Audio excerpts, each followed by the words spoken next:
Hello students. Today we start Geography 8th chapter Human Environment, Settlement, Means of Transport and Communication. Settlement मतलब लोगों की रहने की जगह, बस्तियाँ. Means of Transport and Communication. In previous classes you have read about the relationship between human being and environment. हमने पिछले chapter में भी पढ़ा था कि जो हमारा ह्यूमन बीइंग है और इन्वायरमेंट जो है, किस तरीके से इन्वायरमेंट में कौन कौन से फॉरेस्ट आते हैं, ये सारी चीज़ें हमने पिछले चैप्टर में देखी थी. The environment affects human life on a large scale.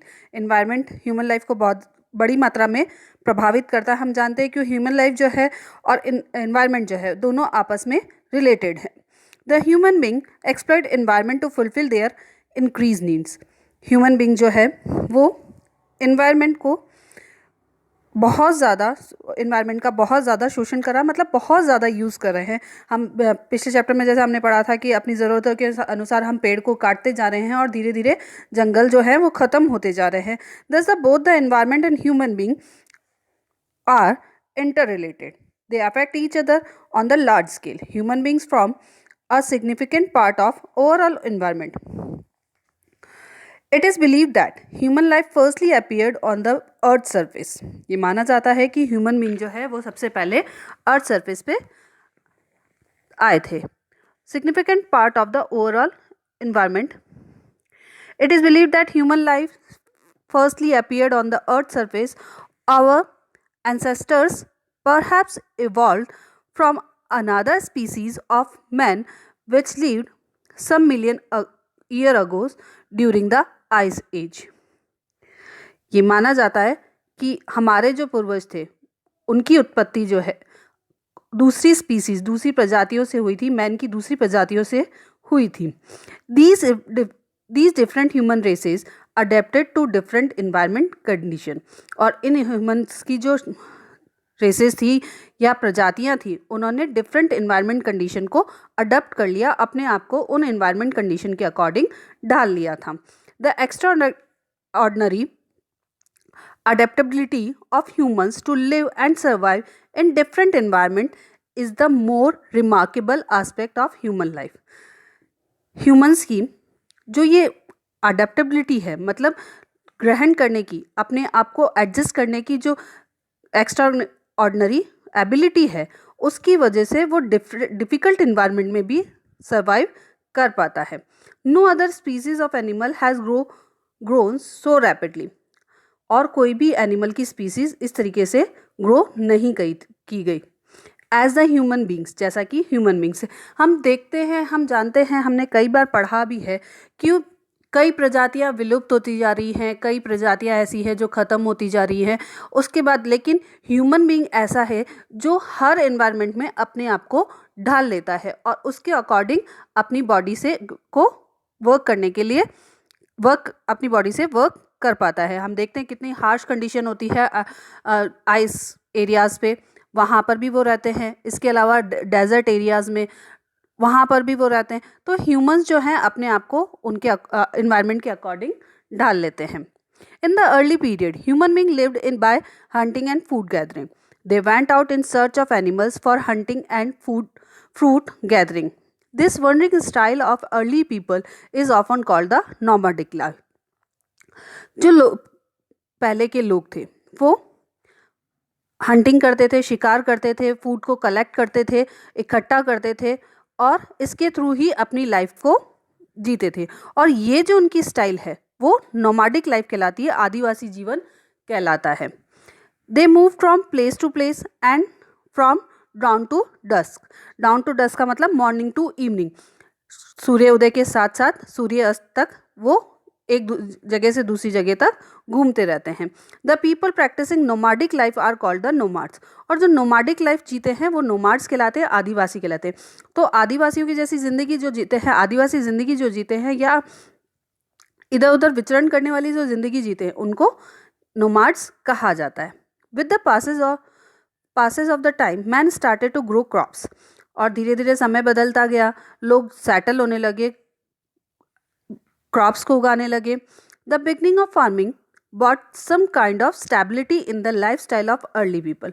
और फार्मिंग की जो ये तरीका था, फार्मिंग करने की शुरुआत के साथ ही उनकी लाइफ में थोड़ी स्टेबिलिटी आने लगी, स्थिरता आने लगी।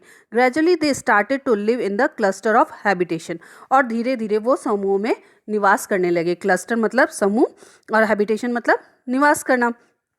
तो वो धीरे धीरे खेती करने लगे। खेती करने के जहाँ वो खेती करते थे, भाई खेती तो ऐसा है नहीं कि एक ही दिन में फसल उग जाती थी, तो वो जितना टाइम उसको लगता था उतने टाइम वहाँ रहते थे, और धीरे धीरे वो समूह में रहने लगे।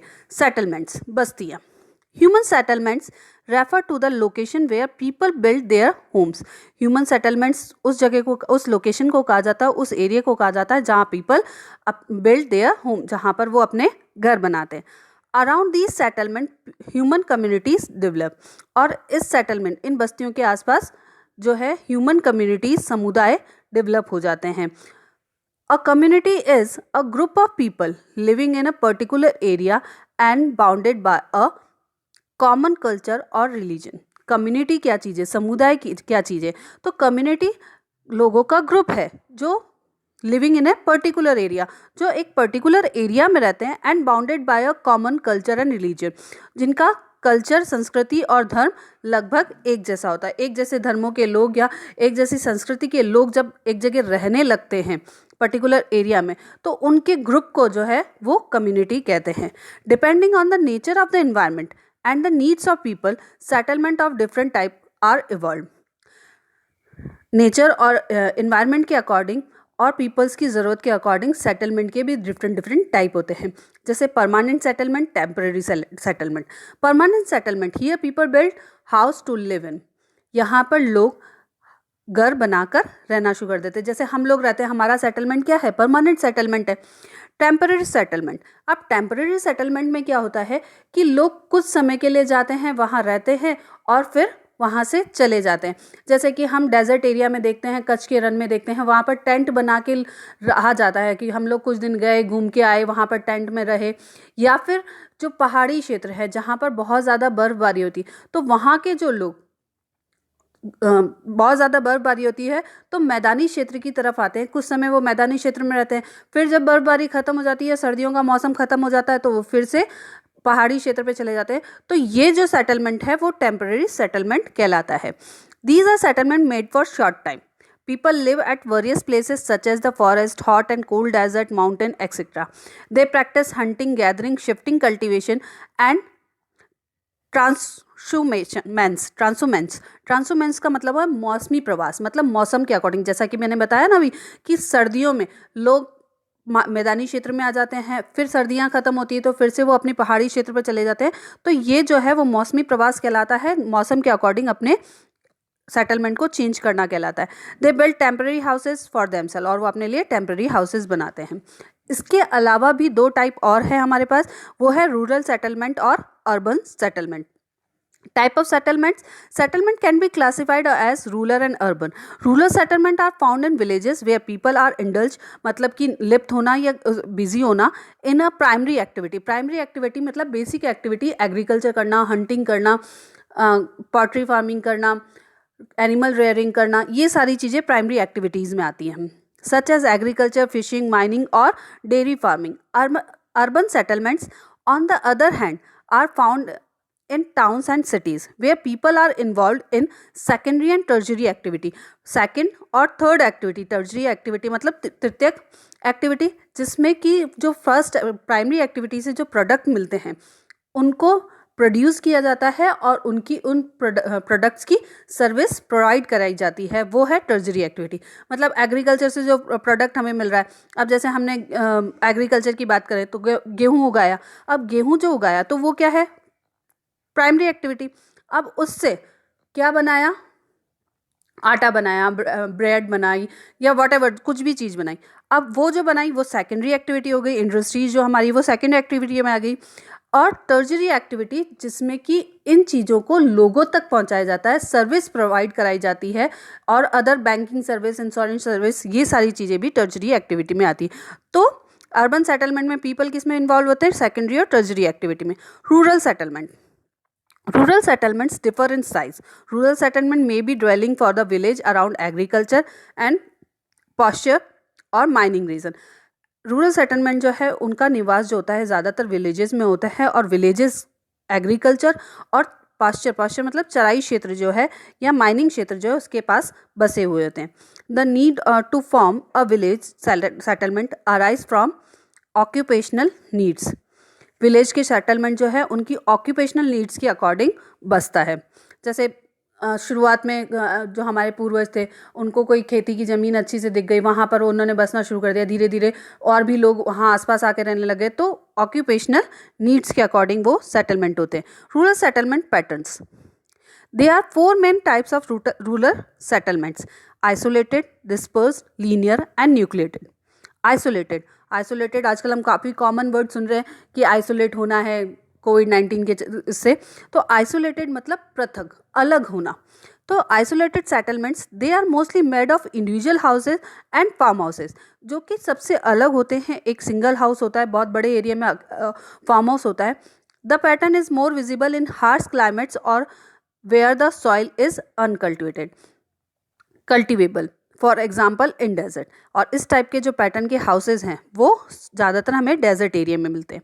Disperse settlements. डिस्पर्स सेटलमेंट मतलब कि बिखरा हुआ सेटलमेंट, या कह सकते हैं छितराया हुआ, स्कैटर्ड, जो थोड़ी थोड़ी दूरी पर बसा हुआ है. They are small cluster of dwelling. ये छोटे छोटे समूहों का निवास होता है. Where are spread out across the land. पूरी लैंड पर छोटी छोटी जगहों पर समूह में लोग निवास करते हैं. They are found in areas more suitable for living such as the fertile plot of land. Fertile plot है, लैंड है, वहाँ पर लोग रहते हैं. फिर कुछ दूरी पर फिर कुछ लोग रहने लगते हैं, मतलब छोटे छोटे समूह में वहाँ पर लोग रहते हैं. Nucleated settlements. न्यूक्लिएटेड सेटलमेंट मतलब केंद्रीकृत निवास. अब केंद्रीकृत बस्तियाँ मतलब कि पर्टिकुलर बहुत ज़्यादा एक ग्रुप में लोग का रहना, घरों का होना. देयर आर ड्वेलिंग और building grouped together in one place. मतलब बिल्डिंग्स का जो है ग्रुप होना, बहुत ज़्यादा बिल्डिंग्स वहाँ पर पास पास में होना. For example this could develop around a religious centre और अ ट्रांसपोर्ट हब. इस टाइप की जो है वो रिलीजियस सेंटर पे या फिर ट्रांसपोर्ट हब पे, या हम कह सकते हैं आजकल हमारे मेट्रो सिटीज़ में इन जगहों पर न्यूक्लिएटेड सेटलमेंट्स हमको देखने को मिलते हैं. Linear settlements. These developed along a road or a river, a line of transportation or communication. इस टाइप का जो सेटलमेंट है, इस टाइप की जो बस्तियां हैं, वो रोड के किनारे पर या नदियों के किनारे पर जो बसी हुई होती है, जो एक लाइन का फॉर्म बनाती हैं, वो लीनियर सेटलमेंट कहलाता है. Urban settlements. Urban settlements are much bigger in size as compare to rural settlement. ग्रामीण क्षेत्रों से ज़्यादा बड़ा होता है. They have compact. ये कॉम्पैक्ट होते हैं मतलब छोटे होते हैं लेकिन साफ सुथरे स्ट्रक्चर्स होते हैं. And abundance of amenities. Amenities का मतलब होता है सुख सुविधाएं, कि यहाँ पर बहुत सारी सुख सुविधाएं होती हैं, जैसे कि स्कूल होना, हॉस्पिटल होना, बैंक होना, और भी कई फैसिलिटीज़ का यहाँ पर मिलना होता है. The urban pattern are classified as under administrative cities.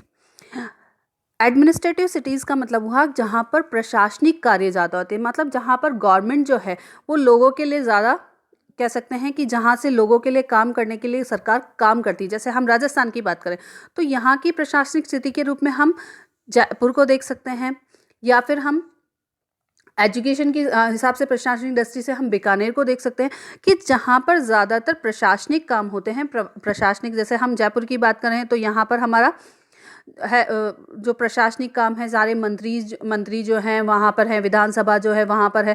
तो इस तरीके से, और इंडिया में अदर प्लेस बात करें तो दिल्ली है. तो major activity in such cities are usually with the administration of the region. For example Washington DC and New Delhi are the capital city and administrative hub of their countries. Mining cities वो cities जहाँ पर की mining की जाती है और उसके पास आसपास वो शहर बसे हुए होते हैं. These cities are found large mining areas like Khetri in Rajasthan.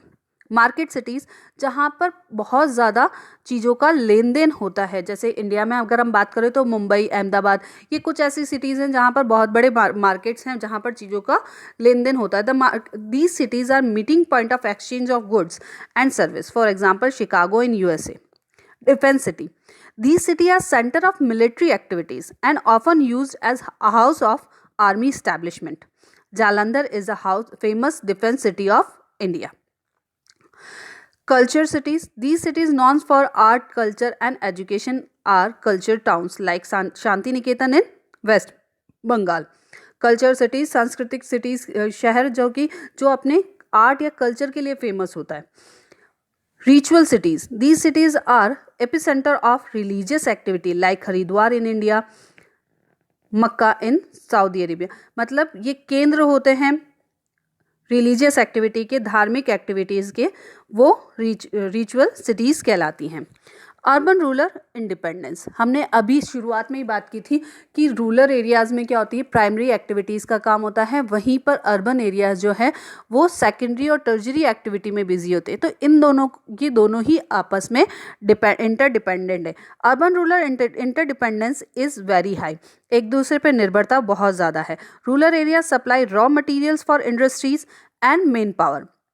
जहाँ रूरल एरियाज से रॉ मटेरियल मिलता है इंडस्ट्रीज़ को और मेन पावर मिलती है for industrial and commercial establishment in urban areas which provides education, employment and health care to the rural people.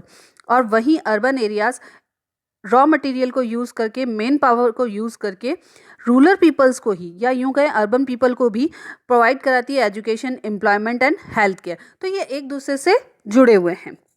Okay, hope you understand this chapter. Read it again. Thank you.